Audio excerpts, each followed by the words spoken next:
Vamos a jugar al trivial. Uf. No tengo respuestas, pero los dos nos mojamos. O sea, Vale. 1, 2, 3 y damos una respuesta. Después vemos si tenemos conocimiento o no, porque yo creo que al final será internet, ¿vale? ¿Cuál es el atajo de teclado para la función de pegar en la mayoría de ordenadores? Vale, 1, 2, 3, control V. C. ¿Pegar? ¡Ostras! ¡Lo he fallado! ¡Madre Bueno, mía! tendría que mirar, pero... Es control V. Por ¿Qué? favor, Movistar, edítame esta parte. Control C. Este vídeo puede que lo vean mis hijos. Era algún mi día. referencia durante mucho tiempo. Vale. Antonio, es para ti. A ver. Hola, dígame. Hola, ¿Sí? ¿es Antonio? Sí, soy yo. A ver, un momento. Oye, Irene, ¿te va bien si hacemos toda la entrevista celebrando las novedades que hay hoy con lo que había hace 30 años? Me parece fascinante. Me parece maravilloso. Vale. ¿Quieres que te ponga música? Mira, Venga, dale. ¿qué te gusta de música? Soy muy ecléctico, sorpréndeme, Pau. Mm, Un poco de pop catalán, ¿no? Eso que seguro que tú Te iba a oyes. decir Bob Marley. Ah, bueno, también. Vale.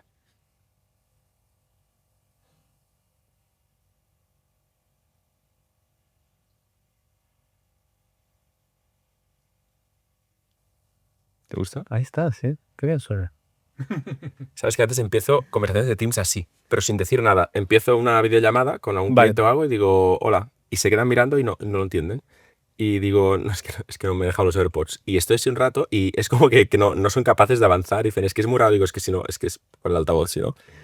Me parece una chulada. Me voy a buscar algo así inmediatamente. Sí. Qué regalo. Bueno, Sí. ¿sabes? Sí, ve. Qué maravilla. Pues solo tenía uno, chicos. Guau. Perfecto. Vaya robo.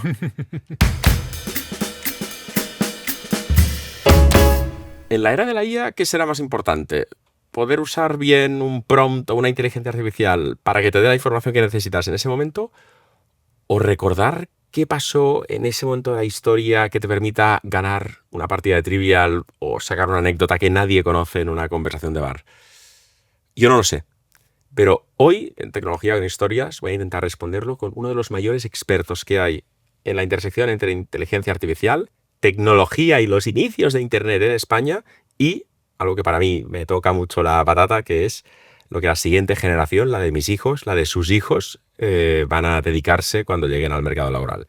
Y es Antonio Ortiz, al que agradezco muchísimo que nos visite y que nos reencontremos después de muchos años donde yo casi que soñaba con que en tu espacio, en tu medio, pues se hablara los inicios de Internet de lo que yo hacía. O sea, que es un placer verte y tenerte aquí, Antonio. Bueno, el placer es mío, Pau, y además, jolín, agradecerte porque súper generosa tu introducción. No por generosa deja de ser cierta. Eso es la reformulación del dicho más generosa también de no porque yo sea paranoica no significa que no me persigan. ¿Escuchas alguna vez? Brutal. Es brutal. Había oído y hace tiempo. Antonio, la última vez que nos vimos, igual todavía había alguno de esos teléfonos que funcionaba. Internet, el mundo era muy diferente a hoy. Buah, absolutamente. A lo mejor, fíjate, yo lo que me acaba sorprendiendo, porque hoy vamos a hablar mucho de inteligencia artificial, ¿no? Como de disrupción, de cambio tecnológico que lleva al cambio social y que lleva al cambio educativo, ¿no? Todo este tipo de corriente y de ideas, a la vez que es muy diferente, a mí me recuerda muchísimo a aquel primer Internet, ¿no? Aquellos exploradores, aquellos primeros creadores, aquellos momentos de inocencia, ingenuidad, expectativas, y como es verdad que es distinto, pero también es una suerte de nuevo comienzo. Me encanta cómo te defines. Tú dices que eres un informático de letras. Y empezaste tu carrera con algo muy difícil, que era explicar lo que estaba pasando en un mundo que nadie entendía. Año 2004, 2005, 2006, 2007, mis padres entendían Internet como eso de la burbuja, de que es inseguro, que vas a quebrar, que no sirve. Y tú te pusiste como a explicar lo que estaba pasando hacia afuera. Me parece fascinante porque durante unos años, cuando yo empecé mi carrera profesional, que tú hablaras de un proyecto, digamos, de alguien, era lo mejor que te había pasado esa semana. O sea, se me pone la piel de gallina al recordarlo. Por eso esta entrevista es difícil, porque se me hace raro estar en este lado, Ya, ¿sabes? es que ahora se entiende Creo que es difícil de entender que Internet era muy pequeñito entonces, y nos conocíamos todos, ¿verdad? Claro, creo mi carrera es justo lo contrario de lo que se recomienda ahora. Es decir, yo me hice una ingeniería informática, programaba, tenía mi carrera técnica, digamos, pero en mí convivía todo eso con una vocación también humanista, literaria, de conocimiento, de la divulgación, de escribir y de contar. Entonces yo siempre me intenté mover hacia toda esa faceta. Así que cuando vi la blogosfera y toda esa primera generación de gente que pues, se dedicaba al discurso, al debate, a explicar, a la divulgación, dije, este es mi sitio. Y viré totalmente mi carrera de la tecnología, de la informática, del STEM, que es donde se supone que está el dinero, el crecimiento, el triunfo, el éxito, a lo humanista y a los medios de comunicación, lo digital y los blogs. Para poner a la gente en contexto, voy a asumir que alguien es más joven que nosotros y que está viendo en plan de qué vaya a hablar. Mira, os puedo contar que cuando empezó Internet se juntaban dos cosas. Gente que no sabíamos poner nombres buenos a las cosas. Era cuando podías comprar cualquier dominio, cualquier nombre estaba disponible. Sí. Y por ahí el portal más grande de dominios de esa época se llama todavía hoy GoDaddy, que da vergüenza cuando recibes un cargo de GoDaddy de varios cientos de dólares y alguien que no lo conoce dice, oye, esto y no, esto es para comprar dominios. Menéame, el portal de noticias. Error 500, eras Qué tú. nombre. Pero me parece maravilloso que en un momento donde podías tener el nombre que quisieras, elegíamos todos algo que nos parecía cachondo. O sea, mi nickname durante años fue Pamtumacat, escrito mal. Pero escrito mal, además. O sea, nadie podía... Pero fue años. O sea, de mis 14 años que no existía Internet, había algo que se llamaba Infobía. Que vale. Igual tú te acuerdas, pero somos dos que nos acordamos. Pues desde esa época era Pamtumacat. ¿Qué recuerdas de esos años? Cuando empezó Internet, que digas, es un recuerdo bonito que tengo, un día, un martes entrando a crear Error 500 y una señora me hablara que me seguía. Joder, yo sobre todo creo que lo que recuerdo con más cariño y con que valoro ahora más es la energía que teníamos entonces. Es decir, había una energía, yo creo que, fíjate, tú lo llevas a los nombres, pero creo que eso era un reflejo, básicamente, de una cierta ingenuidad, inocencia, optimismo, ¿no? Toda esa energía y ese, en realidad, no tener ni idea de nada, porque cuando teníamos allí 18, 20 años y empezamos a montar cosas en Internet, pues explora, pruebas, en una época en la que la ingenuidad impregnaba todo aquello. Además, era una ingenuidad muy libre de la parte de negocio, no porque yo sea un puritano, porque al final me he dedicado a hacer negocios en Internet, ¿verdad? Pero creo que era un tiempo en el que ese amaterismo, ese hacer las cosas por hacer, ese ingenuamente, ¿no? Tener una visión tan optimista respecto al impacto tecnológico, pues era una energía genial y estupenda, ¿no? Y es lo que nos impregnaba todos aquellos proyectos. Hoy el mundo ha cambiado mucho. 2026, la inteligencia artificial. Nosotros hemos cambiado. Tenemos hijos. La última vez que nos vimos no teníamos hijos. Hoy tenemos 5 hijos entre los dos. O sea, creo que hemos hecho buen trabajo de momento, pero me encanta que se crucen otra vez nuestros caminos aquí porque de alguna forma hemos avanzado en paralelo en este tema de la IA con una preocupación y oportunidad que creo que muchos papás y mamás hemos visto, que es cómo afectará esto a nuestros hijos. Sí. Tú te has posicionado ahí y eres uno de los mayores, si me permites, expertos que hay en IA de cara al futuro. No el futuro de qué pasará como bola de cristal, sino a qué se dedicarán nuestros hijos. Y me gustaría empezar hablando de la IA en las aulas, comentando que es que ha entrado un poco por la puerta de atrás. O sea, parece que la IA entró primero como forma de hacer trampa, luego como que no se entere el profe, y ahora es al revés. Ahora ya es el profe el que dice, oye chicos, esto lo vais a hacer con IA esta tarde. ¿Cómo has visto esa entrada? Desde el primer día que dices, ojo, es que uno de mis hijos me ha dicho que nos aúlla en clase, qué locura.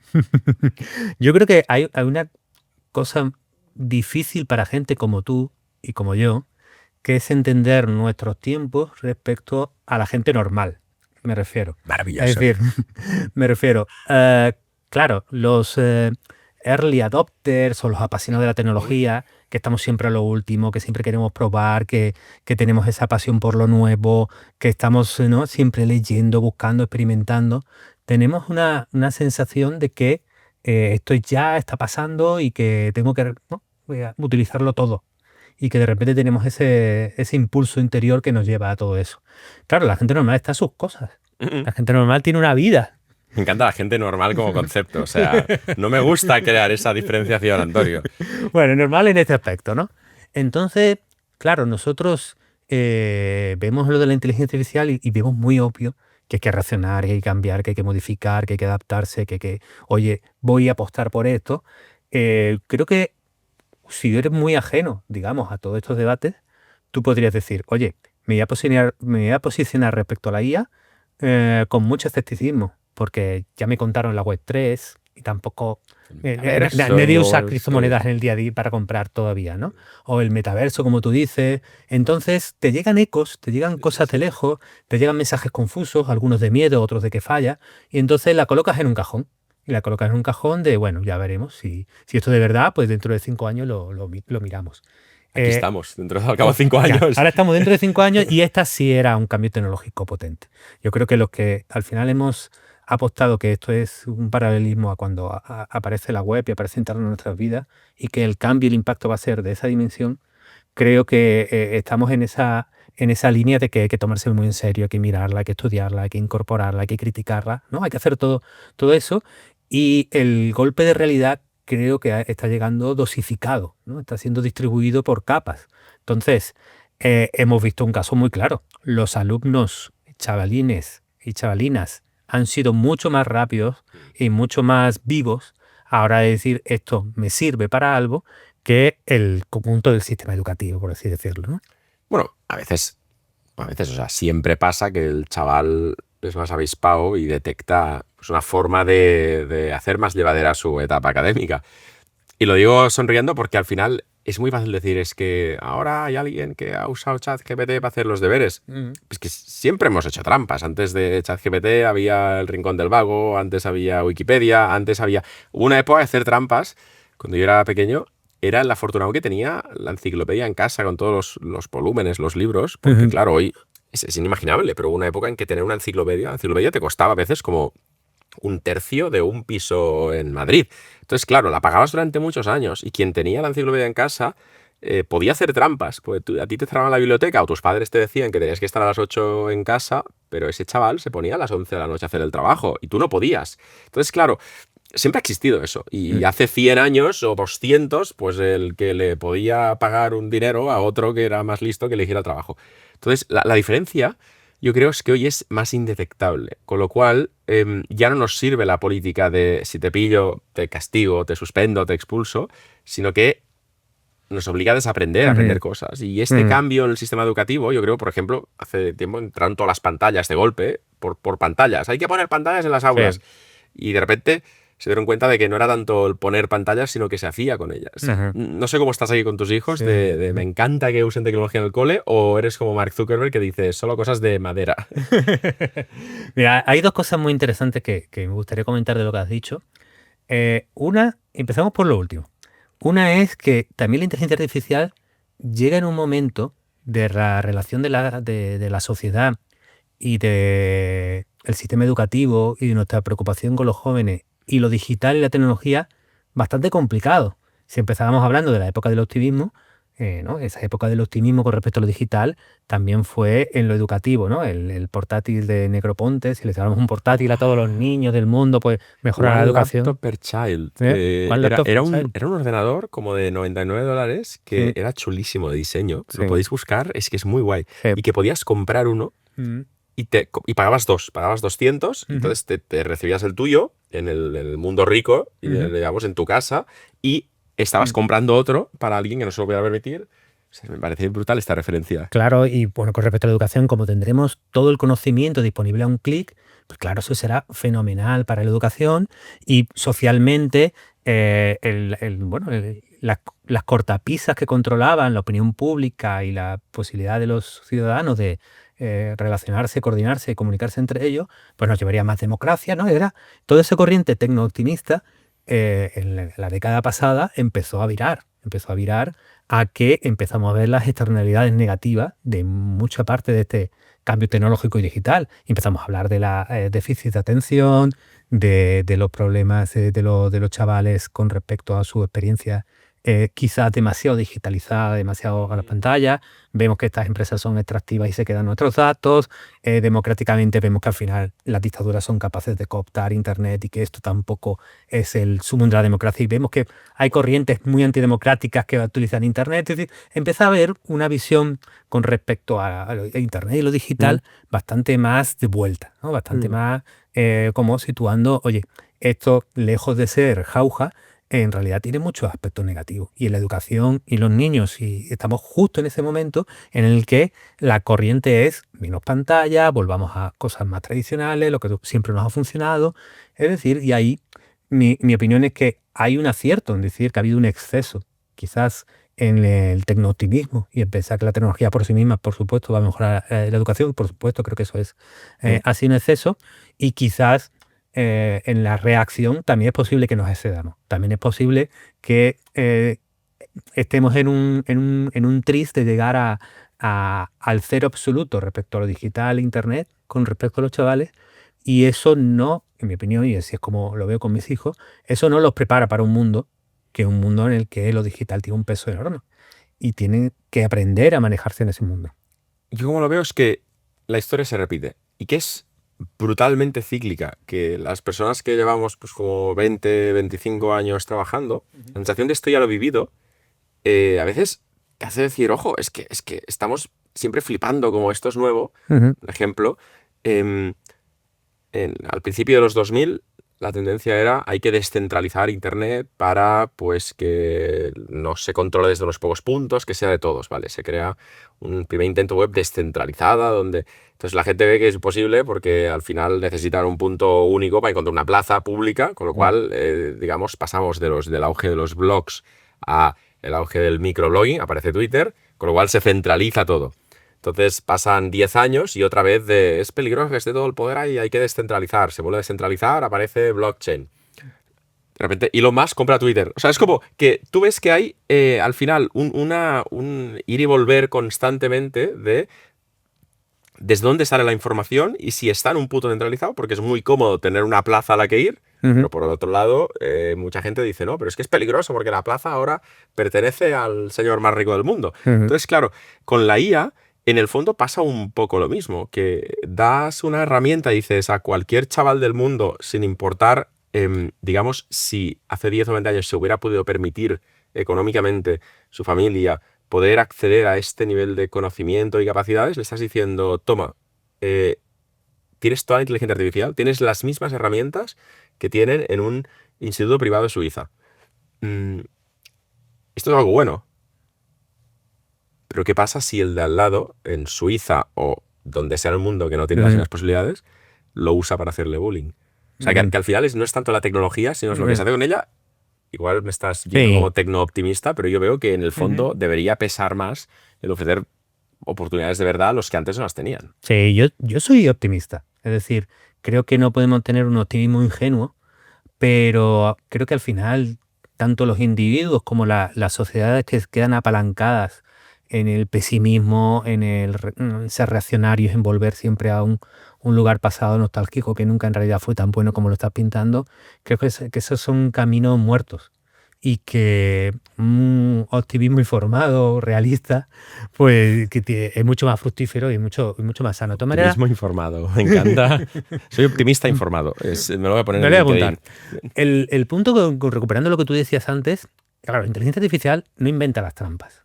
Las trampas con los deberes, los trabajos, existen porque en el sistema educativo muchas veces la motivación intrínseca que tenemos, tanto los chavales como nosotros, no es tan fuerte. Entonces necesitamos una quieres motivación. aprender, quieres hacer el trabajo, poner palabras y editarlo. Sí. Por eso nos ponen motivaciones extrínsecas, ¿no? La nota, el examen, la calificación, el título, y eso funciona con los chavales y funciona con los adultos. Tendrás esta certificación, podrás demostrar en las empresas. Entonces se pone una motivación extrínseca porque hacer ese aprendizaje, hacer ese trabajo, hacer esos deberes, cuesta mucho esfuerzo y hay que estar muy motivado y con muchas ganas para aprender tú solo sin nada por fuera. Entonces, siempre han existido las trampas y la IA no inventa las trampas. Es verdad que como en muchas otras cosas, se está eliminando fricción. Es decir, lo está haciendo mucho más fácil, mucho más automatizable, mucho más accesible.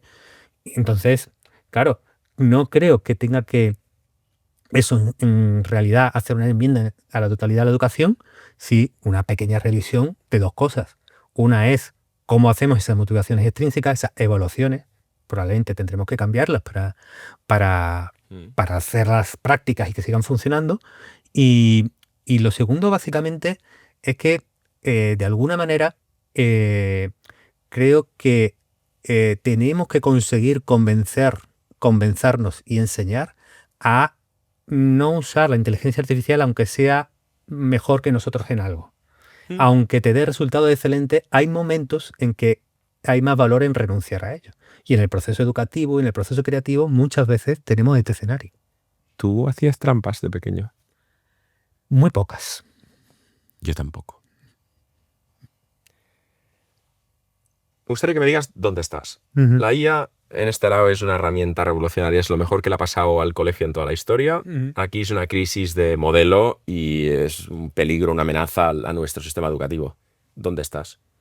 Yo creo que con la inteligencia artificial vamos a tener la mejor educación. Te tienes que posicionar, ¿eh? La tecnología que creo que más va a ayudar y que más va a apoyar en el proceso educativo. ¿En qué punto estás, Antonio? Si fuera 10 como optimista a favor. Aquí, en este lado, está lo mejor que le ha pasado a la educación. Sí. Aquí, en este lado, está una crisis de modelo terrible. Bueno, no puedo decir lo mejor que le ha pasado a la educación porque lo mejor que le ha pasado a la educación ha sido el papel y el lápiz. ¿Pero que dónde estás? Ponme un puntito. Vamos a estar por aquí. ¡Vamos!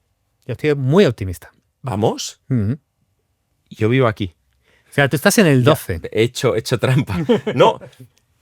Lo que pasa es que veo que juzgamos a la IA con todo lo bueno y todo lo malo que tiene sin entrar a juzgar la alternativa a la IA. Entonces creo que es un debate a veces injusto. Dicen, es que la IA puede dar información falsa, puede no estar contrastada, puede llevar a... De acuerdo.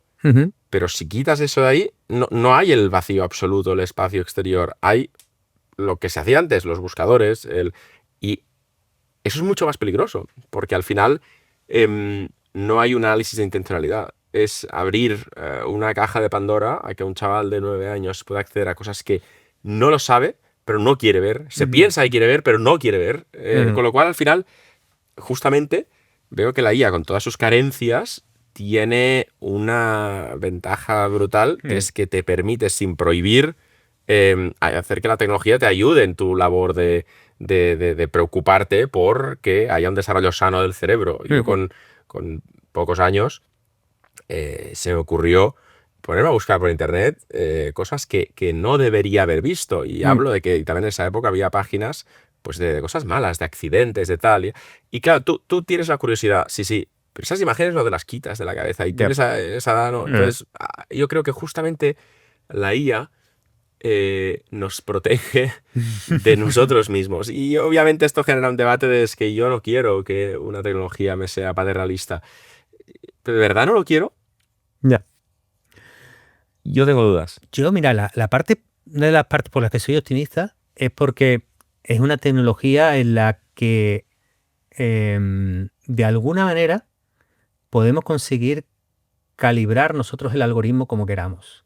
Es decir, fíjate todo el debate que tenemos ahora en Internet, los algoritmos que están del lado de las empresas para maximizar sus beneficios, que no les importa qué consecuencias tengan con respecto al usuario y a la sociedad. Bueno, tenemos todo ese debate ahí montado. Estos algoritmos son centralizados, como tú bien has explicado, ¿no? De las plataformas, no se juzgan a todos, nos influyen a todos. Pero con los sistemas de inteligencia artificial yo tengo una parte muy optimista, que es que realmente yo puedo calibrar a la IA qué tipo de enfoque quiero que me dé, qué tipo de nivel, qué tipo de contenido, qué tipo de experiencia quiero que me asegure. Entonces, esa capacidad de entenderme semánticamente, de ponerse a mi nivel, de acompañarme, de tener paciencia, es decir, el potencial como tutor complementario que tiene la inteligencia artificial, y esto es la manzana al alcance de la mano, lo que tenemos ahí ya, creo que es enorme. Creo que es enorme y básicamente tenemos que conseguir desentrañar cómo plantearla bien y cómo ejecutarla bien respecto a los chavales del proceso educativo. ¿Por qué? Porque es verdad, tú lo que has dicho antes, bueno, es que la IA puede equivocarse, ¿no? Puede ser factualmente incorrecta.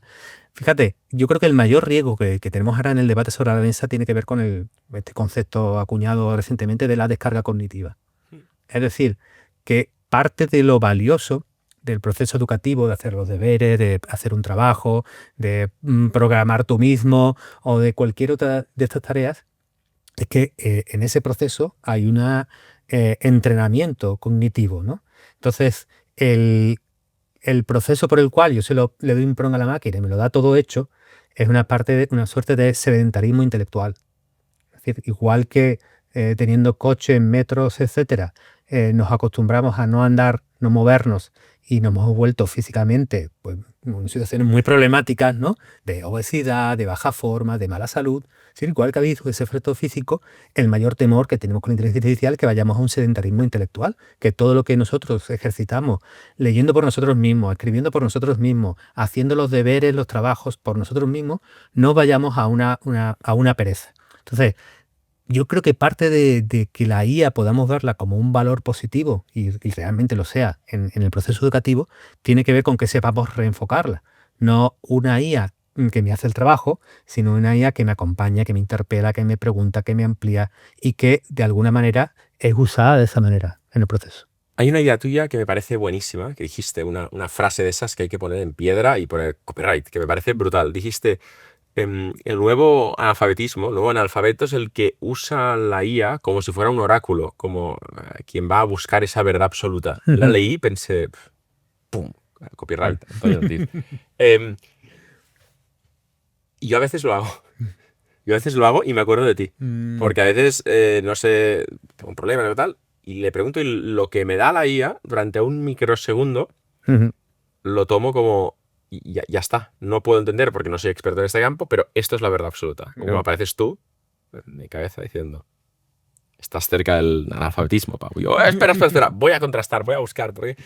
Pero nuestros hijos, los chavales de hoy, la frase es que lo ha dicho la IA, pone la piel de gallina, ¿eh? Ya. Igual somos nosotros los que... Es que está en Wikipedia y no se le levantaba la ceja al maestro en plan, oye, amigo, pero ahora da un poco más de miedo. Ay, sí, fíjate que hay un debate que de nuevo, como tú explicabas antes, es cíclico.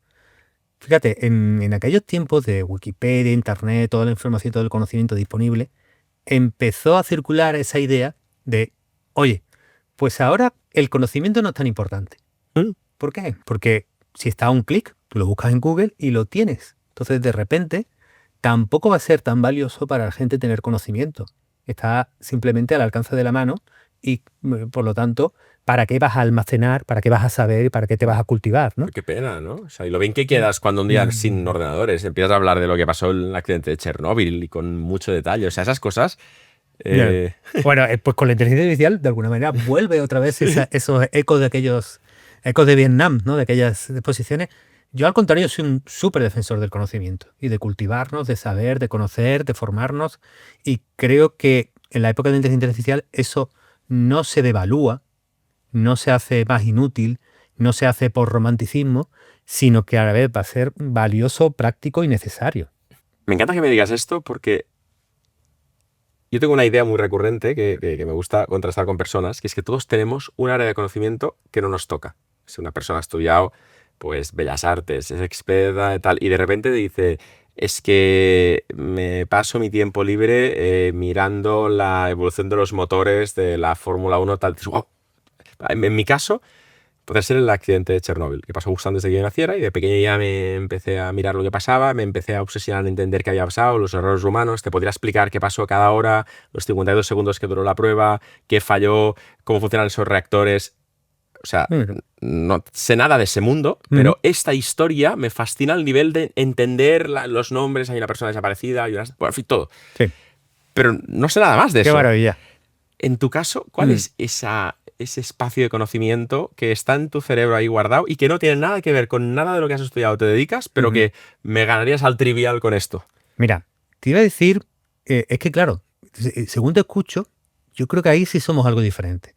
Pero tú acuerdas esto del zorro y el erizo, ¿no? La naturaleza intelectual que tienen diferentes personas. Hay gente que profundiza muchísimo en un tema, se hace muy especialista, y yo soy realmente, me gusta picotear de mucho. Entonces, por ejemplo, te iba a decir la Edad de Bronce y los pueblos del mar, que es un tema que me flipó durante un año, pero ahora este año me ha flipado el tema de la historia de la censura.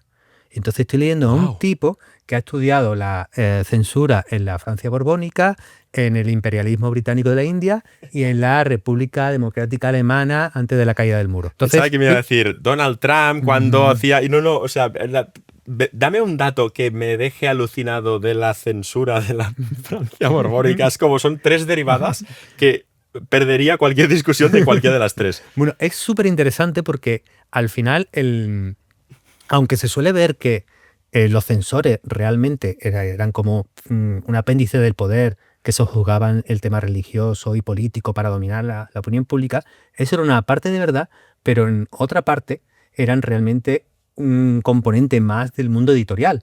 Se parecían más a editores que corregían el estilo, la prosa, rechazaban obras por su bajo nivel literario. Incluso, claro, eso pasaba en la Francia borbónica y la RDA, ¿cómo justificaba la censura? Ellos no decían por el control político y quitar la libertad a la gente. Ellos decían, estamos salvando al público alemán, dejándole solo la buena literatura, el buen contenido, diríamos hoy, y evitando que se vuelvan estúpidos y tontos como los occidentales, que ven la tele, programas, novelas comerciales de bajo nivel, y por lo tanto el censor ha tenido históricamente una idea de sí mismo como de curador y de editor de la gente. Porque tienes familia en Francia o porque te tocó este tema y un día lo miraste y ya te entraste en el rabbit hole que dicen y ya no saliste durante horas. Hay un libro que se llama Censores Trabajando, que es divertidísimo y demás. Engancha con lo que decíamos antes. Es un conocimiento que, mira, prácticamente yo no voy a hacer nada con eso. No lo voy a ejecutar en mi praxis profesional ni nada de eso, pero intelectualmente es tan interesante ver esa parte de la historia y su intríngulis y bajar al detalle, bajar al nivel. Te decía esto porque me parece fascinante que en la era de la IA, donde el conocimiento va a estar ahí dentro, donde lo que decías, era más importante el método, el aprender a pensar que el guardar información. Yo quería romper una lanza a favor de que nosotros, nuestros hijos, los que vengan, guarden conocimiento random, en el sentido de cosas que nos apasionan, porque me encanta que la IA pueda hacer que si un hijo mío no se le dan bien las mates, pueda dedicarse a otra cosa. En nuestra época, en mi época al menos, era al revés. No se dan bien las mates, te voy a dar 6 horas de mates más a la semana porque se te tienen que dar bien. Ahora no. Ahora, si no se dan bien las mates, bueno, pues vamos a compensar con más horas de violín. Y yo digo, ¿pero por qué? Y dice, bueno, pues que al final es que se trata de enseñar al cerebro a pensar, no de obligar a que todos funcionen igual. Pues a mí me encanta cuando veo que mis hijos les apasiona algo de su edad o no de su edad, o sea, Pokémon o cómo los egipcios hacían pirámides. Bueno, pues me encanta dejar que desarrollen eso profundamente porque en el fondo creo que sí que ocupa lugar la información, que la RAM está limitada en el cerebro, Sí. pero que no sé cómo, pero les va a servir. A mí la historia de Chernobyl me ha servido, me ha ayudado en algunos casos a decir, mira, es que...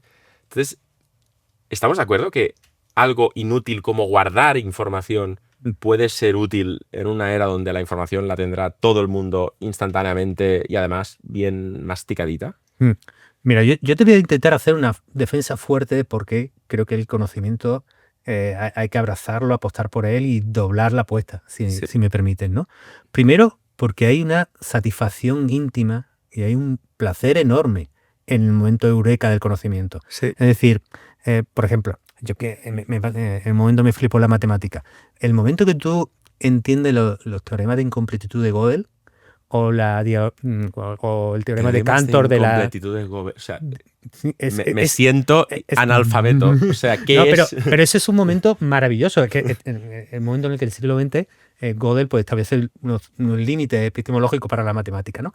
Pero o lea a Hannah Arendt en cómo enarbola y cómo articula un discurso ético en lo de la banalidad del mal, o te leas a Javier Marías y dices cómo se funden, ¿no?, forma y fondo literariamente para describir con estos matices, con esta profundidad, un rasgo psicológico. Es decir, hay un momento de enorme placer Es decir, el conocimiento es muy disfrutable. Y luego, es decir, más allá de su practicidad, nos articula como personas, nos hace crecer, nos hace más independientes, nos hace más autónomos, nos da autoestima. Y además, en la era de la IA, para saber qué preguntar, para saber qué pedir, para saber por dónde llevar a ese sistema tan complejo y maravilloso, pero a la vez para saber evaluar lo que nos está dando, cuanto más conocimiento tengas, mejor. Entonces, no solo creo que una cuestión práctica que en la era de la IA tener conocimiento es fantástico, sino que creo que hay un montón de motivos humanos y personales para abrazar ese conocimiento. Dime un número del 1 al 100. El 3. Ok. Vamos a jugar al trivial. Uf. No tengo respuestas, pero los dos nos mojamos. O sea, Vale. 1, 2, 3 y damos una respuesta. Después vemos si tenemos conocimiento o no, porque yo creo que al final será internet, ¿vale? 3. ¿Cuál es el atajo de teclado para la función de pegar en la mayoría de ordenadores? Vale, 1, 2, 3. Control V. C. ¿Pegar? ¡Ostras! ¡Lo he fallado! ¡Madre Bueno, mía! tendría que mirar, pero... Es Control V. Por ¿Qué? favor, Movistar, edítame esta parte. Control C. Este vídeo puede que lo vean mis hijos. Era mi algún día. referencia durante mucho tiempo. Vale. 4. ¿Qué río atraviesa París? 1, 2, 3. Sena. Bien. ¡Buah! ¿Cuál es la capital de Iowa? 1, 2, 3. Wisconsin. No lo veré al final, pero quedan 2 más. Te la doy. 6. ¿Cuál es la lengua más hablada de Brasil? Sería raro si no, pero... Portugués. ¿Cuántos colores hay en una bolsa de M&M's? 6. 4. Respuestas. Control V, Sena. Demois, Des Moines, para los amigos. Portugués y 6. Mira, está Has bien. ganado, Pau. Bueno, con el Control V. Pero ya con Qué esa. desastre. No, pero es interesante. La capital de tal, es que es como... me parece un juego curioso porque cuando yo he enseñado a nuestros hijos juegos de mesa, estamos en la montaña, tal, hay algo que me parece fascinante de cómo ven ellos el mundo, que no entienden el valor de acumular información. Es decir, que no entienden el por qué es guay el ganar un juego donde tienes que buscarle. Les atrae mucho más la idea, con tecnología o sin tecnología, de tener que construir cosas. Pero la idea de ir a buscar algo, el libro en el cerebro, mirar y dar, es algo que no les atrae porque entienden que es una commodity, que decían los ingleses. Y me parece fascinante el cómo ha cambiado la percepción. Esto y el tema de los contenidos en vivo, que no entienden que algo esté pasando ahora. Es decir, que si en un partido de fútbol, cuando eran pequeñitos, uno me dijo, ¿cómo han quedado? Yo, no sé, está pasando ahora. No, pero en plan, papá, eres tonto, tira para adelante. No se puede. Ir a buscar a su hermano gritando, mira, está pasando ahora. Y mirando en plan, ¿en serio? O sea, es ver una forma diferente la información, lo que es hoy, el no tener el control. Y pienso, qué horror, y a la vez digo, no, soy mi padre, diciendo, qué horror nosotros cuando hacíamos cosas así, ¿no? Sí, pues, mira, yo creo que además con el salto a la inteligencia artificial, a veces estamos casi ante un test de Rorschach. Y creo que hay mucha confusión de los crepúsculos personales con respecto a los crepúsculos sociales, ¿no? Entonces, esa visión tan pesimista, negativa, todo mal, falla y es mala, y no, es todo mal, ¿no? Todo ese discurso ahí atrancado de lugares comunes.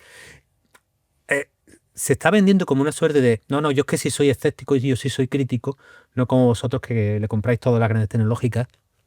Y creo que, bueno, básicamente es una posición respecto al mundo y a la vida en que no aceptas o te niegas o luchas hacia un cambio, pues un cambio que es generacional y en el que es tan viejo como el hilo negro que los cuarentones, cincuentones vean a los chavales y digan qué mal esta sociedad, así que no como en mis tiempos, etcétera, etcétera. Entonces, el reto yo creo que es, tanto para nosotros generacionalmente como para toda la sociedad, el decir cómo mantengo, oye, voy a aprovechar que ya no soy un ingenuo adolescente y que tengo cierto sentido crítico y que tengo un entendimiento, ¿no?, armado por la experiencia, para afrontar el cambio tecnológico con vista, ¿no?, con ojos, con sentido crítico, pero pero no disfrazando mi pesimismo y mi conservadurismo a través de un discurso, ¿no?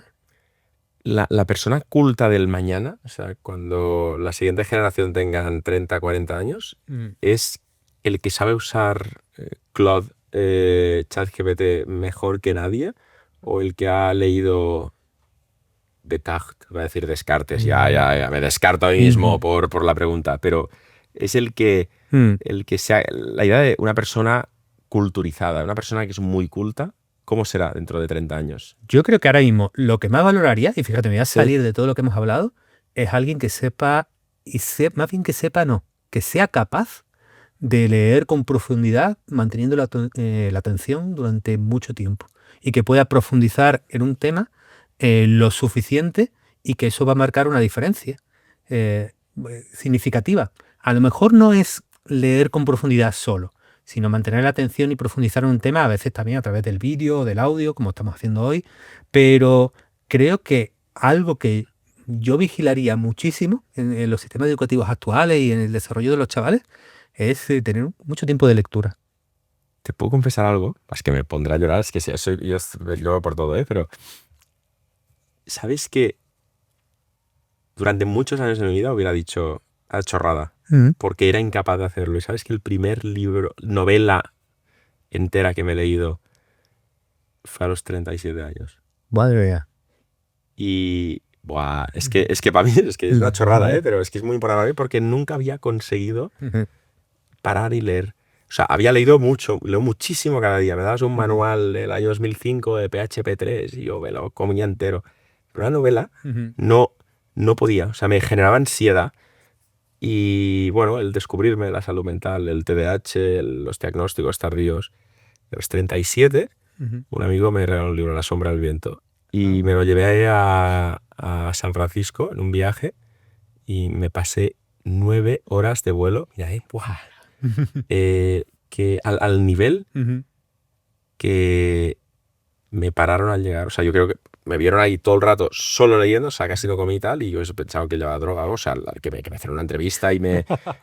¿Qué sospechoso este hombre que lee tanto? Bueno, me pareció curioso, ¿sabes? Que los sospechosos en un vuelo largo, supongo que me vieron obsesionado, que lo estaba, pero durante todo el vuelo no hablé, me venían, si quería algo, no sé qué tal, comida, y es que no salí ahí, y acabé, y entiendo lo que dices, pero durante 37 años no lo hubiera entendido. Bueno. Es decir, hay un valor brutal en ser capaz de desconectar del ruido, de tu propia voz, de todo lo que tienes que hacer y meterte en algo que no te aporta como valor en el sentido más estricto de generar valor de cara a la familia, de trabajo, de tal, que es como yo lo veía. Lo que hago tiene que aportar, o lo disfruto porque es mi hobby, o salgo en bici, o si dedico unas horas a algo, tiene que...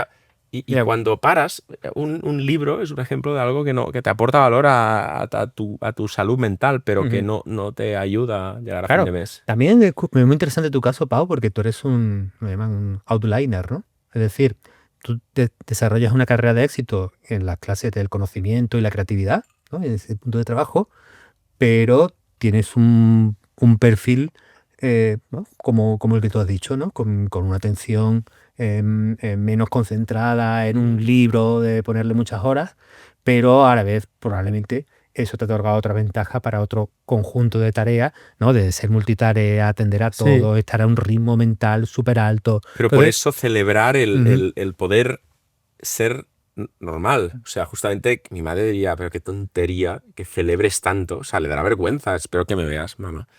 Dirá, qué vergüenza que mi hijo diga que se lee un libro cada 2 semanas entero y yo siempre lo he admirado. Pero a veces tienes que, bueno, es enfrentar a tus fantasmas, decía. Entonces, si la escuela de mi época enseñaban a repetir respuestas, la de hoy, ¿estás de acuerdo que enseña más a discernir, a verificar, a entender dónde está la verdad? Yo creo que poco a poco está habiendo un giro. Y además ahí, bueno, no soy el mayor experto, pero hay varias corrientes educativas en disputa, pero yo las cosas que estoy viendo, sobre todo a partir de la experiencia de mi hijo con el sistema educativo, es que hay bastante incorporación de estos elementos que tú dices que yo veo muy positivas, Quizás porque tengo la mentalidad de hombre del siglo XX que soy. Me preocupa que haya un exceso de frenada en alguna de ellas y que de nuevo, por la absoluta orientación a la agencia y a los proyectos, ¿no? y estas corrientes educativas que abogan un poco por ahí, se pierda un poco una base de conocimiento que yo creo que también hay que mantener. Pero claro, esto es mi visión de hombre del siglo XX, Pau. Entonces, creo que en educación se están haciendo las cosas bastante mejor que en los tiempos en que yo la tuve y creo genuinamente que estas generaciones están saliendo mejores. Sí, pero creo que esto aplica a cualquier generación, ¿no? O sea, quiero que nosotros salimos mejores que nuestros padres y ellos mejores que... ¿No? Fíjate, yo pensando en mis padres, porque mis padres no fueron una generación universitaria. Entonces, los 3 hijos que ellos tuvieron fuimos los primeros universitarios de esa línea, ¿no? Entonces, hay una cosa que yo siempre, que igual que tú a la edad descubres un elemento nuevo, para mí la reflexión cuando yo fui padre es, el salto de fe que hacen mis padres para trascender su experiencia vital, ¿no? Y para trascender, digamos, lo que era aspirable por su clase social, que era, fíjate, yo en 2 elementos. La apuesta por la educación, el conocimiento, que seamos universitarios, como eso es el progreso. Y luego, fíjate, lo veo y lo recuerdo mucho a mi padre, porque mi padre nos traía el Spectrum a casa cuando éramos muy pequeños. El Spectrum, el microordenador de 8 bits, que era, claro, una cosa tecnológica súper básica, súper... Spectrum, que os teníais revistas que daban juegos para que los copiarais, pero que era copiar letra a letra en el teclado. Claro, estaba la Micro Hobby, que ha sido relanzada ahora para los nostálgicos puredes como yo. Han relanzado la Micro Hobby y hay muchos de los programitas que traían los tenías que transcribir entero en BASIC y grabarlo en una cinta. Bueno, toda esa lógica. Pero a mí lo que siempre recuerdo ahí con mucho cariño de mi padre era cómo él tenía una intuición de que, aunque yo esto no lo he vivido, aunque yo esto no lo he experimentado y no es lo que yo tengo por seguridad desde mi autoridad que te puedo transmitir, tengo una intuición en que esto forma parte de tu progreso, esto forma parte de tu futuro y por eso te animo, te impulso, colaboro y aunque yo no lo entienda del todo, esa generación de nuestros padres, dice, nosotros salimos mejores gracias a todo eso, pero también creo que a esa actitud optimista y esa actitud de apuesta y esa actitud de trascenderse a sí mismo, que a veces yo creo que la generación actual, que nos creemos tan listos, tan seguros y que nos sabemos todo, a veces carecemos de ella, ¿sabes? Yo tengo un recuerdo de mi padre cuando yo era pequeño. Él tenía ordenadores en el trabajo, era arquitecto, entonces pues yo llegaba al cole, iba allí donde estaban, en el estudio, y no existía internet en España, existía Infovía, que era un servicio que era una red, digamos. En este caso, en ese momento, Infovía era todo, podías acceder a muchas cosas, era de Telefónica. Y un día llegó internet y lo cambió. Y me acuerdo mi padre que estaba como rayado, diciendo, es que esto ahora va a estar todo en inglés. O sea, como diciendo, ahora hay fobia, nos ponen internet y es volver a aprender cosas, tal. Y yo me acuerdo que lo que probé fue buscar, que ahí te cobraban casi por mega, o sea, que tenías que vigilar lo que buscas, tal. Busqué Dragon Ball. Y yo qué sé, pues bola de drag. Sí, bueno, puse Dragon Ball. Ya mi padre me avisó en inglés, pues lo puse. Y me salió imágenes de Dragon Ball. Y creo que es de las broncas más grandes que me he llevado. No por los megas, sino por o sea, gasté todo el papel. Pero porque durante un momento dije, es que esto de internet se irá. Igual yo tenía, no sé, 5 o 6 años, de 7. O sea, que aprendí antes con un teclado que escribía a mano casi. Y dije, pues igual esto dura un día y mañana me lo quitan. Entonces, igual imprimí, no sé, 600 hojas en blanco y negro. Y gasté toner, un montón de dinero. Y me acuerdo mucho la sensación de esto es tan guay que tengo un día para acceder a todo el conocimiento que puse buscando y tal. Y me hice en bro internet, que era pues un taco así de papeles imprimidos ese día, todo lo que encontré. Y hoy pienso, qué guay esa sensación de tengo acceso a todo el conocimiento universal, porque lo de que es cíclico, es decir, mi padre me dio a mirar y eres tonto, tenemos una enciclopedia en casa que me costó un ojo de la cara y tú aquí imprimiendo. Pero esa libertad de conocimiento es algo que la IA puede traer o puede quitar de los chavales. Porque también la IA les dice, tú tranquilo, sí, yo ya lo sé. No hace falta que tú aprendas, tú dime lo que quieres. Ujú. Pero también es secuestrar un poco a los chavales y a su futuro. Sí. Ahora mismo el problema es que todavía sabemos demasiado poco sobre la IA y además la IA como tecnología y como sujeto, claro, fíjate que gran parte del problema que tenemos con la IA es el enorme malentendido que hay entre la gente que estamos probando lo último, los sistemas más avanzados, los modelos más caros, la capacidad agéntica, ¿no? Estamos ahí viendo cosas sorprendentes y mucha gente que probó ChatGPT, por decir uno, Sí. en 2023 vio que, oye, es muy curioso, Pero no es domina pa' el lenguaje, tanto. pero no es para tanto, porque le hice esta pregunta y no la supo decir bien. Y metió eso en una caja, ahí se quedó y esta es la idea que tengo de la IA, ¿no? Entonces, claro, yo creo que gran parte ahora mismo del malentendido y discusiones que tenemos es sobre la minusvaloración de la capacidad de la IA y porque no es un sujeto estático que podamos analizar, sino que está todavía, digamos, como cuando tenemos bebés, el cambio de los 6 meses a los 4 años es increíble, tremendo, no tiene nada que ver, ¿no? Entonces, ¿qué pasa que no sabemos con la IA?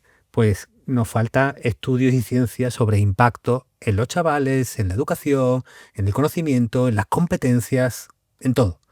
Lo que vemos y vemos en los primeros estudios preliminares, las primeras muestras, es que pasa lo peor y pasa lo mejor, Pau. Pasa lo peor porque la descarga cognitiva cada vez tiene más indicios de que es real.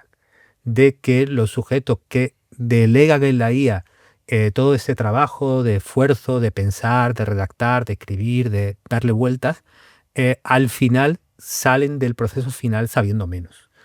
Y a la vez tenemos indicios de que puede ser de lo mejor, que ciertas guías orientadas como tutoras, que no te dan la respuesta y la solución, sino que te acompañan en la búsqueda, que te hacen reto, que se adaptan a tu nivel y te lo explican con toda la paciencia del mundo, que esos sistemas de IA... Que te generen curiosidad las ideas. Exacto, que son ese punto en que además, como te empiezan a conocer un poco, te orientan el proceso educativo a algo que es un territorio que tú dominas, en las que hablan en el idioma que estás aprendiendo y son paciencia y te corrigen. Es decir, esos sistemas no te hago el trabajo, sí están ayudando a la mejora del proceso educativo. Entonces, por eso te decía antes que aunque hay que estar entre el 0 y el 10, no ahora va a ser lo mejor, va a ser lo peor, es verdad que la complejidad del tema es que puede ser las dos cosas al mismo tiempo. A mí me encanta usar la IA para que me sorprendan cosas, para que me genere curiosidad, para que no me dé las respuestas, sino que me genere dudas. La última vez que lo viví, hace un par de semanas, con un amigo que justo estaba esperando ser papá al día siguiente, al cabo de pocos días, ya ha sido papá, y por primera vez, primerizos, y jugando ahí con un nuevo modelo de IA que había salido, yo estaba con él, le dije a la IA, aquí mi amigo va a ser padre inminentemente, ¿cuál es un concepto que seguro que no sepa lo que es y que cuando ya sea padre le hubiera gustado conocer antes? Y solo responde con el concepto. Y la IA respondió, el meconio. Amigos que no sois padres, no lo busquéis. Es una sorpresa que os guarda vuestro bebé el primer día. Me pareció fascinante porque me dijo, ¿qué es el meconio? Y yo, no lo busques. Ya verás. Pero es algo malo, una enfermedad. Digo, no, que va. No es, al contrario, es bueno. Pero ya es bueno para el bebé, ya verás. Me parece curioso cuando la IA te hace eso. No te da respuestas, sino que te genera puntos. Para acabar, tengo una lista de preguntas donde el juego es que me respondas en un tuit. Vale. ¿Tienes mental un tuit de los de antes, de los de toda la vida? Somos los nostálgicos, los de verdad. Ahora ya es demasiado largo. Ya cualquiera tuitea cosas. Ya, exacto. Te voy a contar las palabras. Si no cabe un tuit, eliminado. La respuesta no va. ¿Qué te parece más peligroso ahora mismo? ¿Usar demasiado la IA o demasiado poco? Demasiado poco. Para el perfil de gente curiosa, interesada, exploradora, innovadora, claramente el peligro de usarla demasiado poco. Para mi madre, no trabaja, ya está jubilada.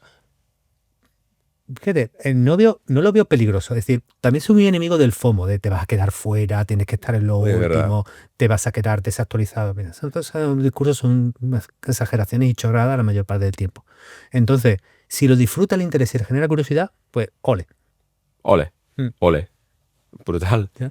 Me encanta. Hay que cortar, hay que hacerlo. Estoy corto, Pau. No, pero es que, ole, o sea, ya que la uses.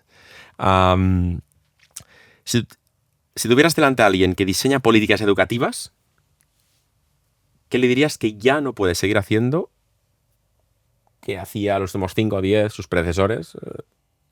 Hombre, desde luego ignorar que los chavales y las chavalas van a usar inteligencia artificial nada más que salgan de clase. O sea, que no prohíba, no le ponga puertas al campo. Claro, dentro del aula es normal que haya momentos que, claro, no tengan pantalla, no tengan internet, no usen inteligencia artificial, por supuesto, ok, pero lo que tienes que contar es que tu diseño del sistema educativo, los chavales cuando salen de clase tienen inteligencia artificial.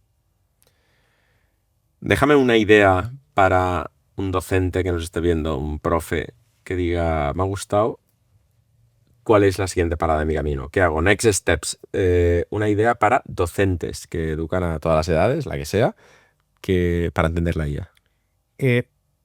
Bueno, lo primero, tienes que mancharte las manos. Tienes que probar tú, tienes que tener una experiencia personal y directa, tienes que entrar ahí con cierta apertura de mente, no con el prejuicio creado a través de bla, bla, bla. Y lo segundo que yo tendría en cuenta es que es tu responsabilidad preparar a esos chavales para un mundo con IA.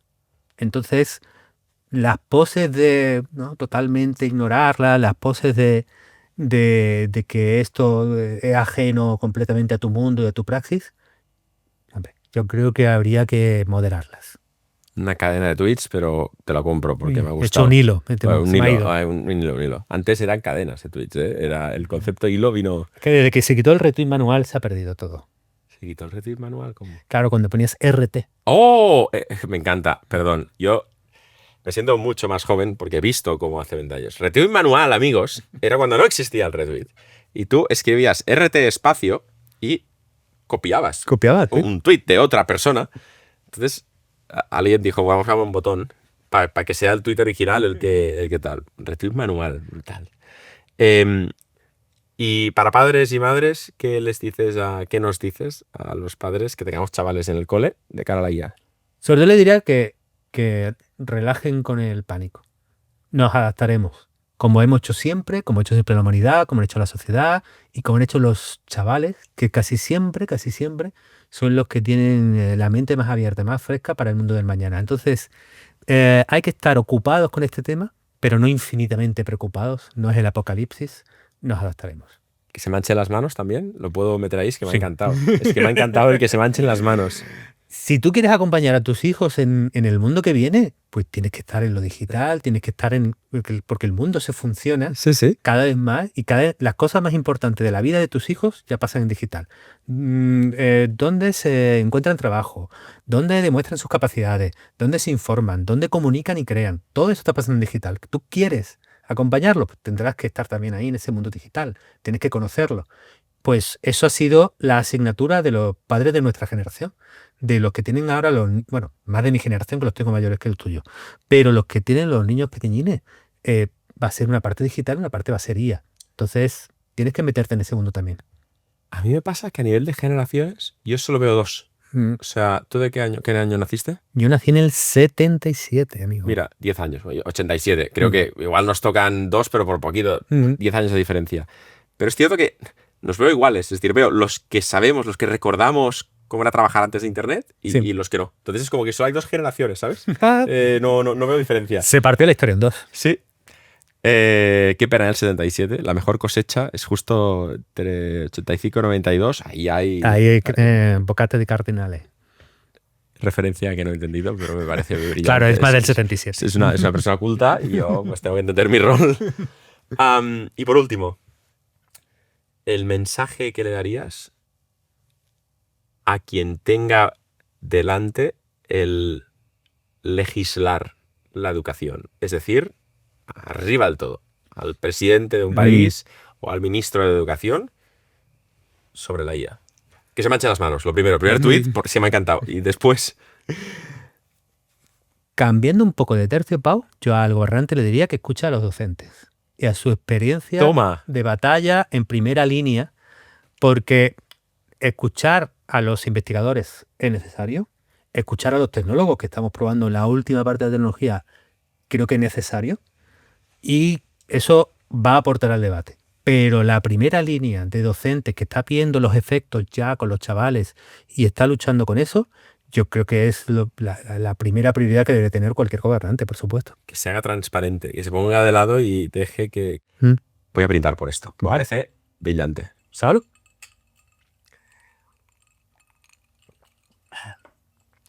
Antonio Ortiz, se me ha hecho muy raro estar en este lado porque me has hecho un viaje en el tiempo a cuando empecé mi carrera profesional y creo que nunca te he dado las gracias porque algunas de las primeras veces que proyectos que yo empezaba siendo un chaval pues tuvieron repercusión era cuando tú decidiste, sin conocernos, hablar de ellos en tu blog, en tu web, que era uno de los referentes en internet. O sea que muchísimas gracias. Bueno. Porque ayudaste a que gente como yo pues pudiéramos vivir de lo que nos gustaba, que era una locura. Fíjate que en el lado del divulgador y del medio, la visión es justo a la contraria. Menos mal que hay gente que hacéis cosas, porque si no, ¿qué íbamos a contar, Pau? Entonces el agradecimiento es, si no completamente lo opuesto, si es recíproco, Pau. Me llevo esto, pero te lo devuelvo. Es claramente al revés. Pero bueno, muchísimas gracias, Antonio, por compartir esto. Y qué maravilla ver que hay más luz que oscuridad en la próxima generación. Que, por cierto, es la generación alfa, ¿no? Curioso nombre también. Claro, porque vienen los Z, luego los alfa. No, los Z ya están ahí trabajando y ahora estos chicos son la generación alfa, la primera de la era de la IA. Que ahí bien tirado, ¿eh? O sea, ahí Dios lo hizo bien. Dijo, mira, qué bien tirado el nombre. Ahora que estamos al final del podcast, te voy a ser sincero, yo quiero mucho a mis hijos, pero es verdad que si alguien me dice que ha nacido después de 2000, ya no me cae de entrada tan bien, ¿eh? Hay una línea otra vez en 2010. Sí, porque ya es como, ya es la era, ya se acerca la IA. O sea, hay un agujero negro ahí, los generación Z. ¿Qué año naciste, Irene? 94. Ah, mira, si salgo en 94. 96. Uy, Bien, ahí bien. justo ya, bien, pero No me he metido en rozando. problemas. Bueno, amigos del 2002, lo siento. Al resto, muchísimas gracias por acompañarnos. Tecnología bien historias. Esto ha sido más historias con tecnología y qué lujo poder revivirlas contigo, Antonio. Muchas gracias, Pau.